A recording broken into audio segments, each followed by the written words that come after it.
अस्सलाम वालेकुम aspirants, साइबा Hafeez here from study river. Environmental sciences की लेक्चर सीरीज़ में आज है लेक्चर 13 और हम आज पढ़ेंगे smoke and acid rain form of air pollution, जो कि हमने स्टार्ट किया हुआ है एनवायरमेंटल पोल्यूशन वाला चैप्टर। सो बेसिकली स्मोक क्या होता है? Smoke is the combination of smoke and fog. Winter में जब बहुत ज़्यादा हम बर्निंग कर रहे होते हैं तो स्मोक जो है इसकी एमिशन हो रही होती है, धुआं निकल रहा होता है और इसमें बहुत ज़्यादा हार्मफुल पोल्यूटेंट्स होते हैं। और अगर आपकी एयर में मॉइस्चर हो, ह्यूमिडिटी हो, फॉग की कंडीशन हो, कंडेंस्ड फॉर्म ऑफ वाटर हो, तो फिर इन दोनों के कॉम्बिनेशन से बनता है स्मोक। इससे एयर की क्वालिटी रिड्यूस हो जाती है।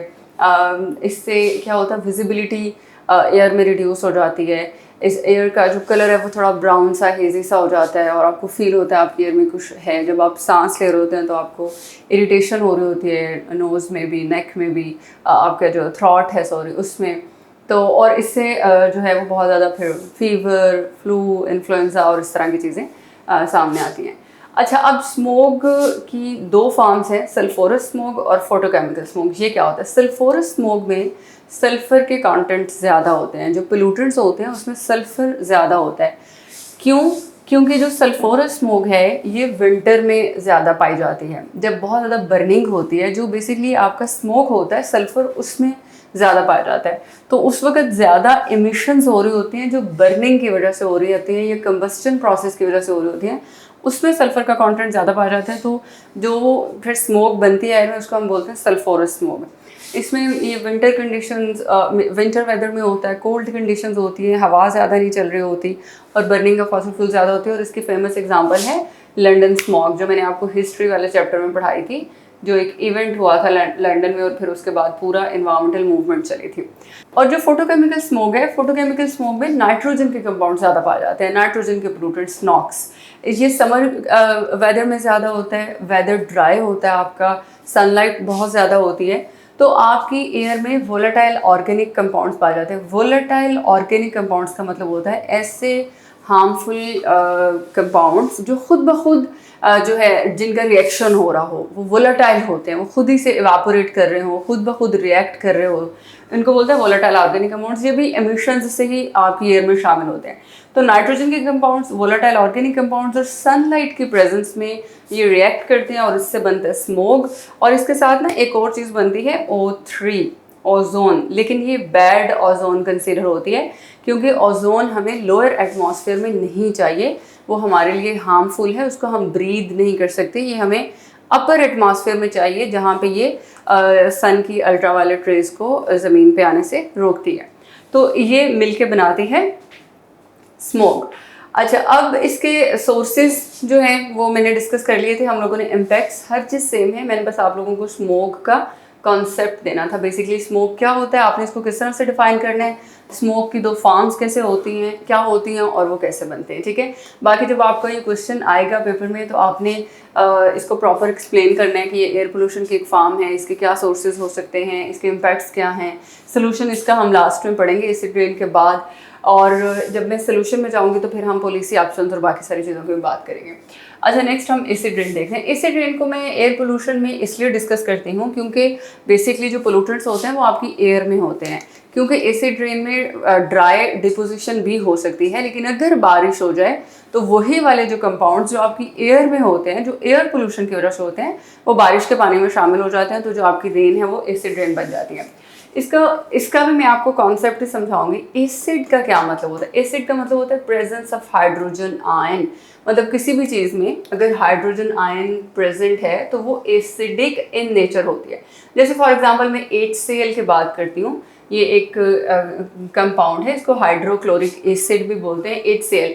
अब अगर मैं इसको ब्रेक डाउन करूँ तो इसमें हाइड्रोजन आयन है ये वाला और ये क्लोरीन आयन है।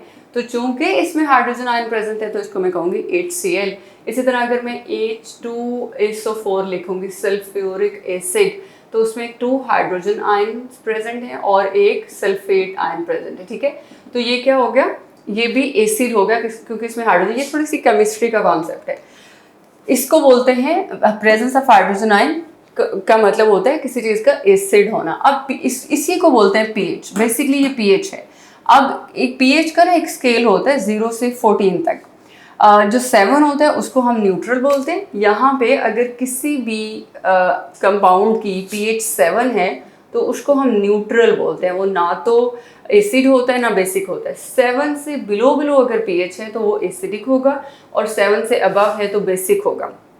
ठीक है, फॉर एग्जाम्पल हमारे स्टमक में एक कंपाउंड पाया जाता है पेप्सिन। पेप्सिन की सिक्रीशन होती है हमारे स्टमक में जिससे फूड डाइजेस्ट होती है। पेप्सिन की pH होती है 2, तो वो हाईली एसिडिक इन नेचर होता है। अच्छा जी, इसीलिए इसी तरह बेसिक भी बहुत सारे कंपाउंड्स होते हैं, जैसे कैल्शियम के कंपाउंड्स हो गए, जैसे साल्ट्स हो गए, ये बेसिक इन नेचर होते हैं। तो ये था एक पूरा pH का कॉन्सेप्ट और एसिड और बेस क्या होता है।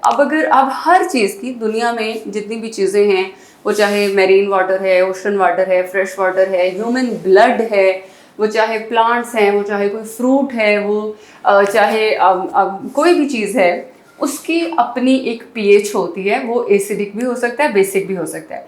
अगर हम नॉर्मल रेन की बात करें तो उसकी pH होती है 5.6, लेकिन एसिड रेन की pH 5.6 से कम हो गए। अब अगर हम देखें तो 5.6 कहीं यहाँ पे होगा, ठीक है, तो नियर टू न्यूट्रल होगा। इसको हम बहुत ज़्यादा एसिडिक रेन नहीं कह सकते। लेकिन जो एसिड रेन है इसकी pH बन जाती है 4.2। अब 4.2 यहाँ इसके पीछे कहीं यहाँ पे आता है, तो फिर हम इसको एसिड रेन कहते हैं क्योंकि इसके हमारे ऊपर हार्मफुल इम्पैक्ट्स आते हैं। ये हो कैसे जाता है, इसकी pH कम कैसे हो जाती है? होता क्या है कि हमारी एयर में जो एयर पोल्यूशन की वजह से या इमिशंस की वजह से सल्फर के और नाइट्रोजन के कंपाउंड्स पाए जाते हैं।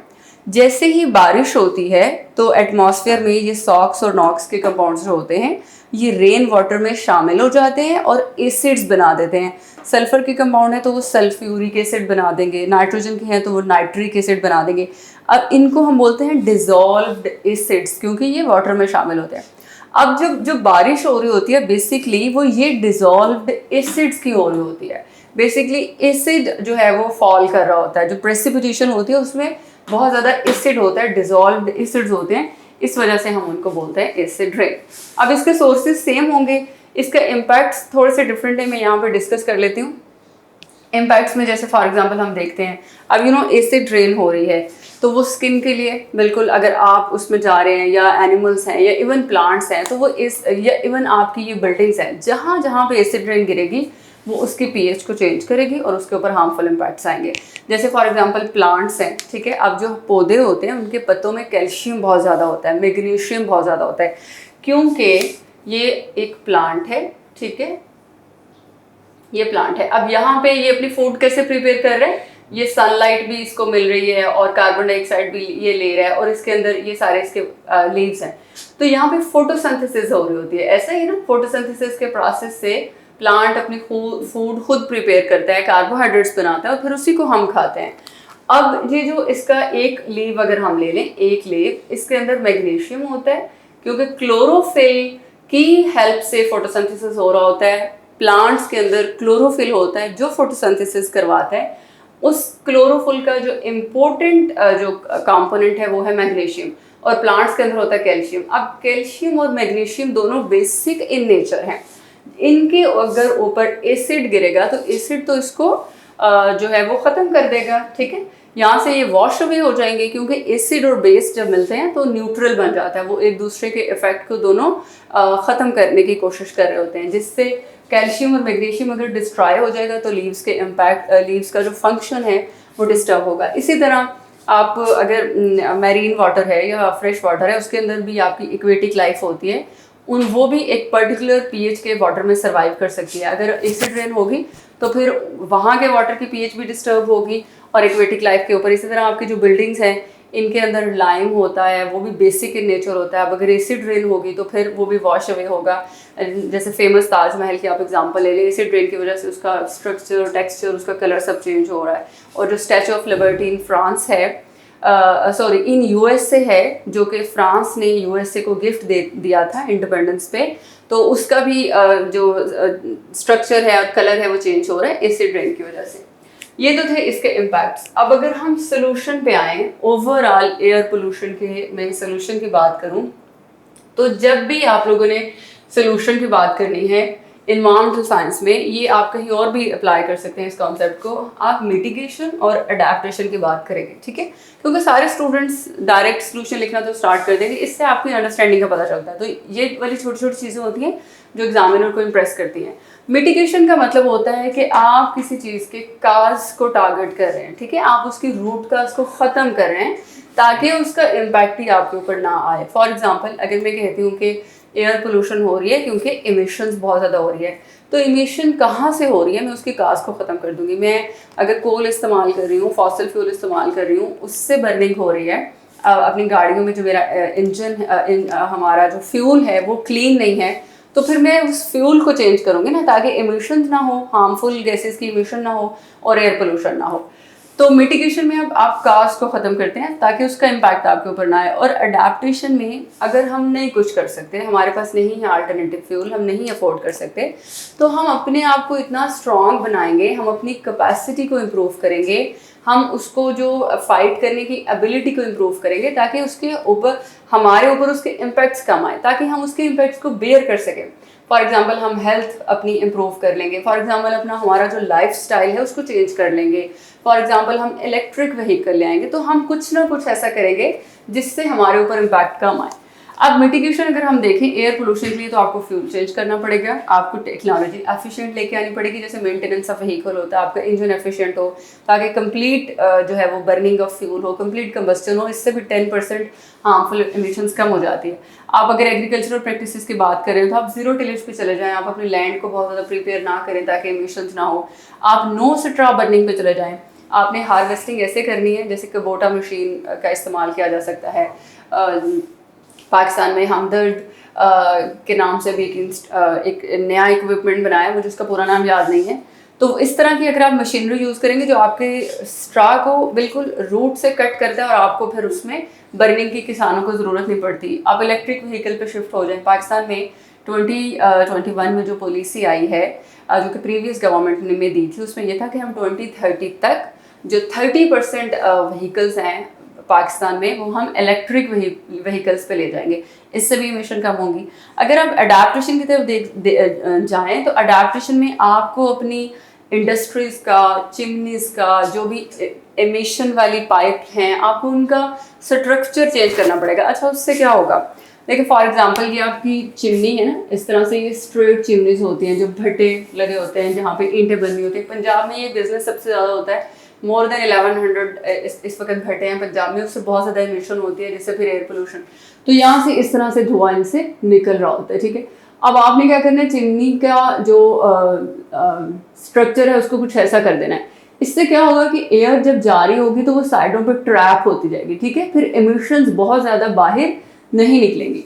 तो आपको इस तरह से चेंज करना है, टेक्नोलॉजी आपको चेंज कर लेनी है, क्योंकि आप फ्यूल चेंज नहीं कर पा रहे ना, फ्यूल नहीं आप चेंज कर सकते, आप वो अफोर्ड नहीं कर सकते, तो आप फिर चेंजेस अपने बिहेवियर में, लिविंग स्टैंडर्ड्स में, काम करने में इस तरह के लेके आएंगे कि आपके ऊपर इम्पैक्ट कम आए। आपको ज़्यादा से ज़्यादा पॉलिसीज़ लेके आनी पड़ेंगी। ये मैनेजमेंट के लेवल पे मैं बात कर रही हूँ, जैसे Punjab clean air action plan हमारे पास है लेकिन उसकी इम्प्लीमेंटेशन नहीं है। अच्छा, इसके मैं यहाँ पे ये चीज़ें सिर्फ थोड़ा सुपरफिशियल लेवल पे काम करी हूँ। जब मैं सेशन पढ़ाती हूँ स्टूडेंट्स को तो मैं बहुत डिटेल में इवन इंटरनेशनल रिलेशंस पे जाके यूरो स्टैंडर्ड्स की बात करती हूँ, कंट्रीज एक दूसरे के साथ किस तरह से एग्रीमेंट करके इन सारी चीज़ों को इम्प्लीमेंट कर सकते हैं। पाकिस्तान में कौन कौन से ऑप्शंस अवेलेबल हैं, केस स्टडी हम डिस्कस करते हैं। स्लोवेनिया की एक केस स्टडी बहुत अच्छी है, वो मैं अपने स्टूडेंट्स के साथ डिस्कस करती हूँ, किस तरह से उन्होंने अपनी एयर पोल्यूशन के प्रॉब्लम को सॉल्व किया है। तो मैनेजमेंट में इसके अलावा ये है कि आप वीकेंड के डेज बढ़ा सकते हैं। इसके अलावा ये है कि आप नो कार डे हम डिक्लेयर कर सकते हैं कि जैसे संडे या कोई और दिन, इस वक्त उस दिन रोड पे कोई व्हीकल नहीं होगा ताकि आपकी इमिशंस कम हो। आप पब्लिक ट्रांसपोर्ट को जो है वो प्रमोट करें। इसके अलावा आप डिटेक्शन एंड मॉनिटरिंग सिस्टम की बात कर सकते हैं कि आपके पास ऐसा डिटेक्शन एंड मॉनिटरिंग सिस्टम हो जैसे फॉरेन कंट्रीज में है, चाहे वो स्मोक है चाहे वो एसिड रेन है, ताकि आप पहले से अलर्ट हों, आपको पता हो कि एसिड रेन होने वाली है या स्मोक इन दिनों इतनी ज़्यादा हो जाएगी, तो आप लोगों को मैसेज दें जिससे आप उनको बचा सकें उनके इम्पैक्ट से। प्लांटेशन ज़्यादा से ज़्यादा करें, बिहेवियरल चेंज करें, हमें अपने बिहेवियर को चेंज करने की ज़रूरत है ताकि हमारे ऊपर इम्पैक्ट्स जो है वो कम से कम आएँ। तो this was all about air pollution. Next lectures में हम स्टार्ट करेंगे वाटर पोल्यूशन और फिर उसके बाद soil pollution. Thank you. This lecture is just for conceptual clarity and about basic idea. For full session, please contact the number given below.